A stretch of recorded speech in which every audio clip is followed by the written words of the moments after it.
So, in fact, you changed the question, but this is the actual title I was given. And that is that left atrial appendage occlusion is at least as good as oral anticoagulation in lower risk patients, and that's what we're debating. So there are three components to this talk. The first is the evidence, the second is the common sense according to the evidence, and the third is the uncommon sense according to the evidence. So to take the first part, I'm not going to labour lots of evidence at you because you've heard quite a bit today, but I present 4 key slides that I think summarise the evidence as we currently know it. And the first comes from Protect AF. I make no apologies for showing you this slide because this is the key randomised study that we currently make all our decisions from, because this dates back, it gives us data out to 5 years. It was a very brave study when it was started, and this was, I stress, in patients who are eligible for warfarin. All the registry data that we have is fine and well and good, but this is randomized data of the highest quality. And this shows that, as you can see, the primary efficacy endpoint of a composite of stroke and systemic embolism and cardiovascular death was superior in the Watchman group at 5 years. And in terms of safety, although there is clearly some initial decrement, a price to be paid for putting the device in, and let's face it, this was a first-generation device with novel users, that nonetheless irons out over time. And rather remarkably, the cardiovascular mortality in this study, unexpectedly, was shown to be superior for the device therapy over warfarin at 5 years, which is a pretty unusual outcome. The next key slide is of the meta-analysis of Protect and Prevail, the other randomized study in this arena, and this basically shows that in terms of stroke efficacy, there's nothing much to choose between them. Warfarin works, the Watchman works. But in terms of protection from major bleeding episodes after the implant, the device is way out in front. And finally, in terms of cost effectiveness, this nice graph from Reddy showing that, yes, the device is expensive to start with, but over time, and the time periods here could be between, let's say, 4 and 8 years, so I'm going to round it up to 5, for those of you who are good at maths. And that shows that at those time points, the left atrial appendage occluder becomes cheaper, as well as being more effective. So, now let's look at what we're actually debating in terms of evidence for warfarin-intolerant patients. So there was a registry, the ASAP registry, 150 cases. Serious adverse event rate was 9%, and the stroke rate was 2% per year against the historical control, which is always outperformed, of the CHADS-VASC score. I'm not denigrating this registry, but in terms of quality of data compared to the randomized trials, it's way behind. Then there was the study by Weber et al. We did 60, and mostly they went okay. And the study from Abelson, we did 12, and so on, we did 6, et cetera, et cetera. So, yes, the registries from Apostolos and Dr. Boersma have 2,000 patients in and are extremely valuable, but these are not warfarin-intolerant patients exclusively. You know, roughly 60%, for example, in the evolution were intolerant patients, and these have no control group.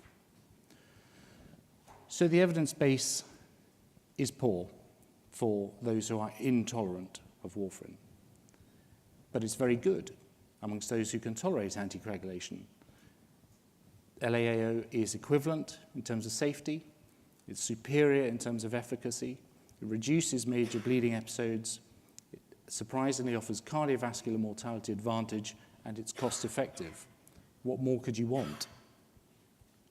So, and this part of the talk is quite short, LAAO should be offered to patients with AF who can tolerate warfarin. That is the common sense response to all the good data that we have. That's the end of that part of the talk. So what has happened instead? What have the approvals been? Well, in the UK, we have that some approval in centres for patients who cannot tolerate anticoagulation.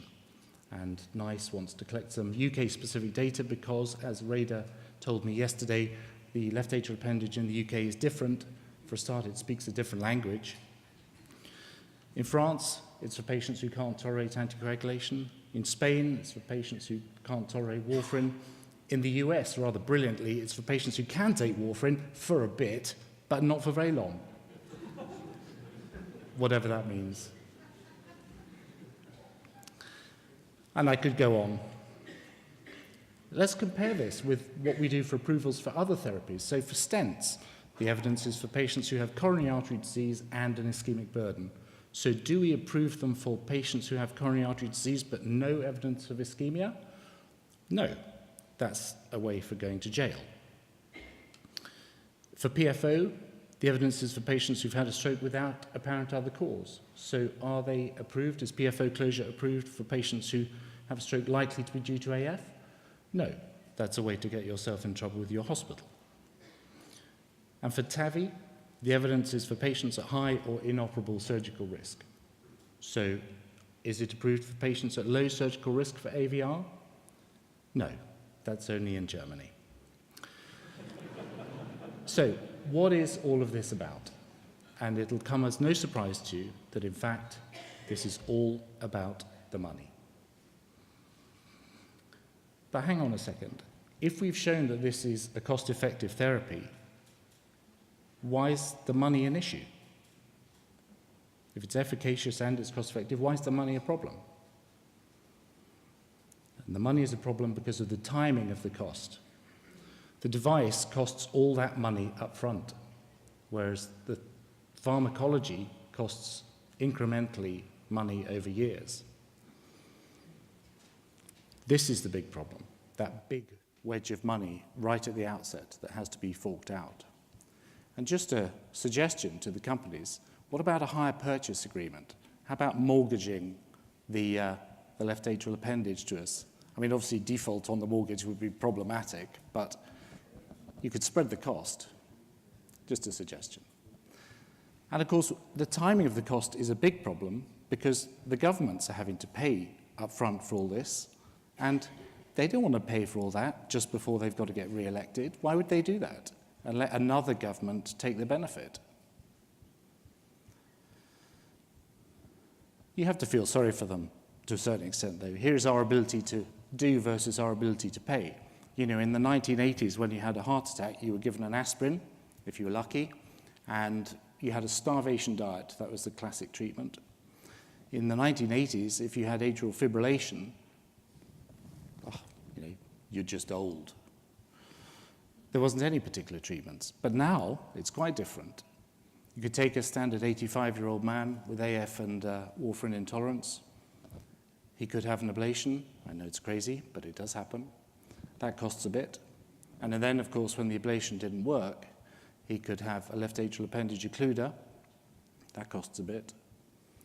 Then, because he's actually got muscular problems and mitral valve regurgitation, he could get a mitral clip, and that costs quite a lot. And finally, because none of all this has really worked that well, he could get a biventricular ICD, despite being an AF. And that costs a lot. And then, of course, he does what all 85-year-old people do in the end. That doesn't cost so much. So basically, what I'm trying to say is we're treating the wrong group. Frankly, and we all know this, most of these patients are frail and have limited life expectancy. The patient with AF who's got several knee reconstructions, who's had an intracranial hemorrhage, has had a stroke, they're coming towards the end of their life. And yet we know that actually if you want to get the real benefit of left atrial appendage occlusion, it only comes after about 5 years, at least in terms of cost effectiveness. So we should really be targeting our treatment at patients who have a life expectancy of a minimum of 5 years. This means that the ideal patient for left atrial appendage occlusion is actually the 55-year-old man with hypertension and AF. he's going to get 30 years of benefit from his left atrial appendage occluder, and by that time, the cost-effectiveness curve will have smashed it out of the park in favor of left atrial appendage occlusion.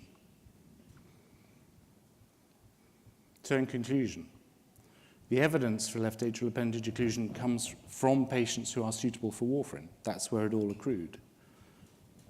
Left atrial appendage occlusion is superior to anticoagulation and offers cardiovascular mortality benefits. The evidence for the group that are actually being treated, the intolerant group, is very weak.